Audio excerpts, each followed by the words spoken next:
என்னம்மா பண்ணுறா? ஏரியன்ஸ் கிச்சன்ஸில் நம்ம சிக்கன் வந்து க்ரீன் சிக்கன் பண்ண போகிறோம். சிக்கன் இன்னைக்கு ஸ்பெஷலு க்ரீன் சிக்கன்னா எதை வச்சு? புதினா, கொத்தமல்லி, பச்சை மிளகா எல்லாம் க்ரீனாக இருக்கிறதெல்லாம் போட்டு லெமன் ஜூஸ் பிழிஞ்சு அதை வந்து இட்லி பானையில் வேக வைக்க போகிறோம். ஃபஸ்ட்டு தவாவில் ஒரு 2 நிமிஷம் வாட்டிட்டு அப்புறம் இட்லி பானையில் வேக வச்சு எடுப்போம். இது நல்லாயிருக்கும் டேஸ்ட்டாக. சரி, அதுக்கு என்னென்ன பொருள் தேவை? அது தேவையான பொருளாக பார்க்கலாமா? கொத்தமல்லி கொஞ்சம், புதினா ஒரு கட்டு, லெமனு, பச்சை மிளகா ஒரு 4 பச்சை மிளகா, சிக்கன் மஞ்சத்தூள் நல்லா சுத்தமாக கழுவி வாஷ் பண்ணி மஞ்சத்தூள் போட்டு வச்சுருக்கேன். இப்போ நம்ம அரைச்சதை போட போகிறோம். தயிர் வந்து ஊற வைக்கிறதுக்கு இந்த இதெல்லாம் போட்டு அரைச்சி தயிரை போட்டு சிக்கனில் உப்பு போட்டு நம்ம ஊற வைக்க போகிறோம். ஃப்ரிட்ஜில் ஒரு 20 மினிட்ஸ் ஊற வச்சா நல்லாயிருக்கும். மிக்சியில் எல்லாத்தையும் அரைக்கணுமா? இப்போ நான் எல்லாத்தையும் மிக்சியில் அரைக்க போகிறேன்.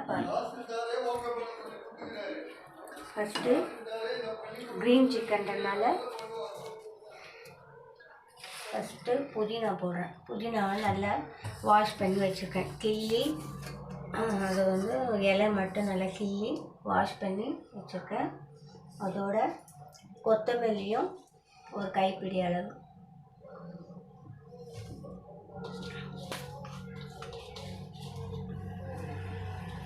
அதுக்கப்புறம் பச்சை மிளகா ஒரு 4 பச்சை மிளகா அதையும் அதில் போட்டுக்கிறோம்.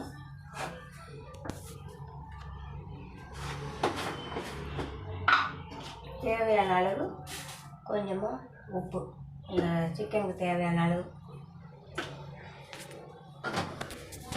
இப்போ நல்லா இது ஃபைனாக பேஸ்ட்டு மாதிரி அரைக்க போகிறேன். அரைச்சிட்டு அந்த பேஸ்ட்டை சிக்கனோட மிக்ஸ் பண்ணுறோம். தயிரும் இதுவும் மிக்ஸ் பண்ணி நம்ம ஃப்ரிட்ஜில் ஒரு 20 நிமிஷம் ஊற விட போகிறோம். அரைக்கிறேன்.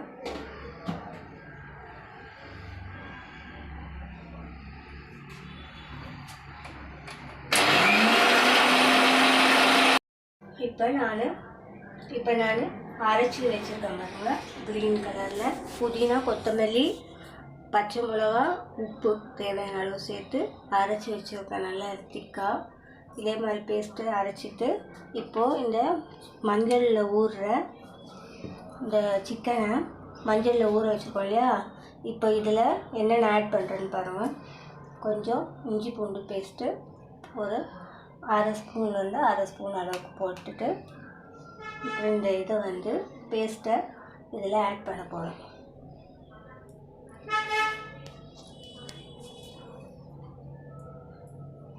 அப்புறம் தயிரையும் அதே மாதிரி தயிரையும் ஆட் பண்ணுறேன். இப்போது லெமன் வந்து கட் பண்ணி வச்சுருக்க லெமனில் ஒரு பாதி லெமன் எடுத்து இதில் பிழிய போகிறோம். விதையெல்லாம் நீக்கிட்டு பாருங்கள். இப்போ இதில் பிழிஞ்சு வேறு தண்ணியெல்லாம் விட வேணாம்.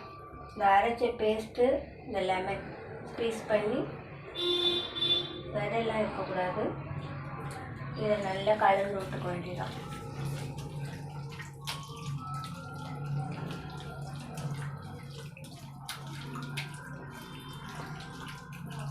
உப்பு நான் ஏற்கனவே போட்டு அரைச்சிருக்கேன். அதை செக் பண்ணிடலாம். உப்பு வந்து தேவைன்னா இதில் நீங்கள் சேர்த்துக்கலாம், இல்லைன்னா பரவாயில்ல. இதில் உப்பே போதும்.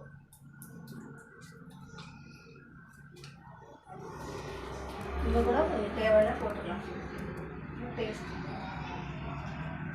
நல்லா எல்லாத்துலேயுமே நல்லா கலந்து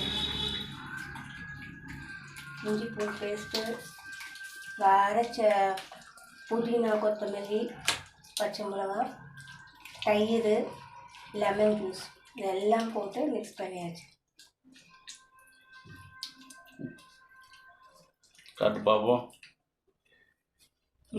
இது ஃப்ரிட்ஜில் வைக்கணுமா? ஆமாம், 20 நிமிஷம் இது ஃப்ரிட்ஜில் நல்லா ஃப்ரீஸ் ஆகணும். அப்போ ஃப்ரிட்ஜ் இல்லைன்னா கூட சும்மா கூட வைக்கலாமா? சும்மா கூட வைக்கலாம். சும்மா கூட ஒரு மூடி ஒரு 15 நிமிஷம் வச்சாலே அது நல்லா ஜூஸ் எல்லாம் இழுத்துக்கணும். சிக்கனு நல்லா இதாகிடும். இதுக்கப்புறம் இப்போ எல்லாம் பிசைஞ்சாச்சு எல்லாமே போட்டு.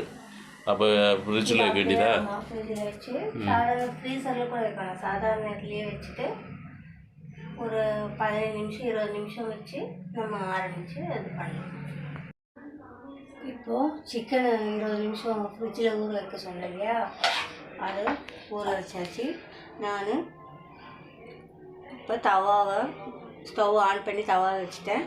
இப்போ இது சுற்றிலும் எண்ணெய் விட்டு வறுக்க போகிறோம். பாருங்கள், தவா சூடாயிடுச்சு.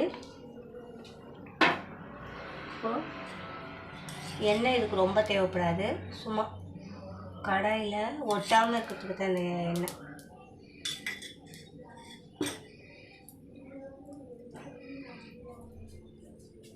ஒரு பீஸாக எடுத்து ஃப்ரை பண்ணிக்கணும்.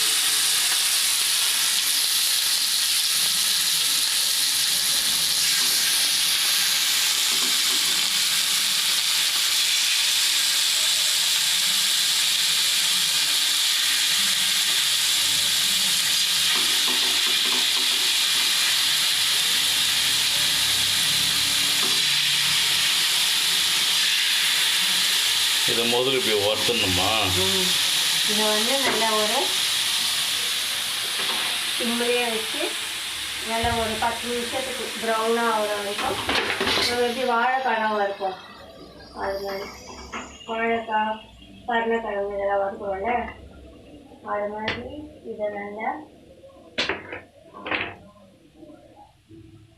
இந்த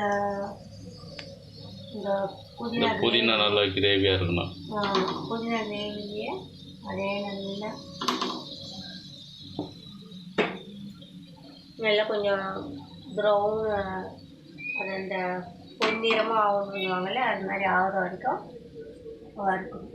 திருப்பி போட்டோம் வறுக்க போகிறோம்.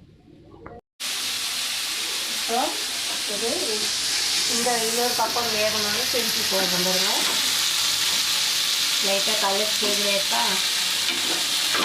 ஒரு மாதிரி பொன்னிறமாக மாறிடுச்சுல்ல, பொன்னிறமாக அது மெதுவாக இந்த பழம் வரும். இதில் பெப்பரை போட்டுருவீங்களா? ஆமாம், பெப்பர் வந்து ஏற்கனவே பச்சை மிளகா போட்டு அரைச்சிருக்கோம். அந்த காரம் பத்தலைன்னா கொஞ்சம் பெப்பரும் போட்டுட்டா இன்னும் கொஞ்சம் டேஸ்ட்டு நல்லாயிருக்கும். ஏன்னா நம்ம இதில் மிளகாத்தூள் போட போகிறதில்ல. கொஞ்சம் அடி பிடிக்காத மாதிரி அப்பப்போ கொஞ்சம் திருப்பி வச்சுக்கணும். லைட்டாக எண்ணெய் கூட ரொம்ப தேவையில்லை, லைட்டாக அடி பிடிக்காமல் வச்சுக்கிட்டாங்க எண்ணெய். பெப்பர் போட்டாச்சாப்போ? பெப்பர் இனிமேல் போட போகிறக்காக இதுலேயே கொஞ்சம் ஒரு இதுலேயும் பீஸ்லையும் அப்படி லைட்டாக அது அப்படியே அந்த எண்ணெயிலே அப்படியே ஒட்டிக்கும். ஒரு காரத்துக்காக இன்னும் கொஞ்சம் நல்ல டேஸ்ட்டு என்ஹான்ஸ் பண்ணுறதுக்காக பெப்பரை நல்லா மையாக இது பண்ணி இப்படி போட்டுக்கலாம். மேலாக இன்னும் கொஞ்சம் காரம் வேணும் அப்படின்றாங்க போட்டுக்கலாம். இப்போ இட்லி பானையில் தண்ணி ஊற்றி கொதிக்க விட்டுட்டேன். இப்போ இந்த தட்டை இட்லி தட்டை எடுத்து நல்லா சுத்தமாக வாஷ் பண்ணிவிட்டு இப்போ இந்த இதெல்லாம் வந்து இதில் வச்சு ஒரு 10 நிமிஷம் 10 நிமிஷம் கூட தேவையில்லை, ஒரு 8 நிமிஷம் நல்ல தண்ணி கொதி வந்த பிறகு ஒரு வச்சோம்னா ஒரு 8 நிமிஷத்தில் 7-8 நிமிஷத்தில் ரெடி ஆகிடும். திருப்பி வேக வைக்கணுமா? ஆமாம், ரெண்டாவது ப்ராசஸா? ஒரு கொதிக்கிற தண்ணியில் இட்லி எப்படி வேக வைக்கிறோம் அது மாதிரி. இது வந்து ரொம்ப நேரம் தேவையில்லை, சும்மா ஒரு 10 நிமிஷம். இன்னும் நல்லா இந்த மசாலா விட்டுறதுக்கு தான் இது மாதிரி பண்ணுறோம்.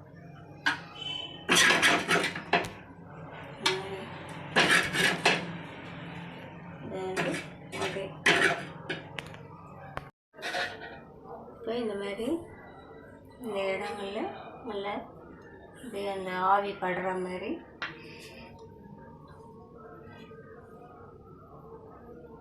சிக்கனை வச்சாச்சு. இப்போ நான் தண்ணி சுட்டு வச்சு நல்லா கொதி வந்துட்ட பிறகு இப்போ நான் எடுத்து வைக்க போகிறேன். பாருங்க,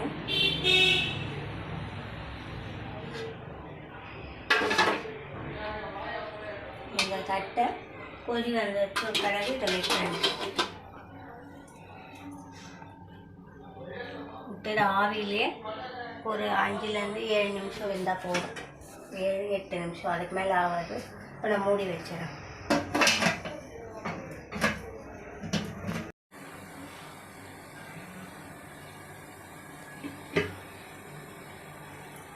நல்லா வெந்து இந்த மாதிரி வரும். எவ்வளோ அவ்வளோதான் எடுத்துடணுமா? இப்போ இதை எடுத்துட வேண்டியதான். இது நல்லா வெந்துச்சு. இனிமேல் நம்ம சர்வ் பண்ணலாம். இப்போ இந்த டிஷ்ஷை நீங்கள் செஞ்சு பார்த்துட்டு எப்படி இருக்குன்னு சொல்லுங்கள். இது க்ரீன் சிக்கனு. இதை சாப்பிட்டு நல்லா இருந்தால் எங்கள் சேனலுக்கு சப்ஸ்கிரைப் பண்ணுங்கள், லைக் பண்ணுங்கள், பெல் பட்டனை ஐக்கானை ப்ரெஸ் பண்ணுங்கள். தேங்க்யூ.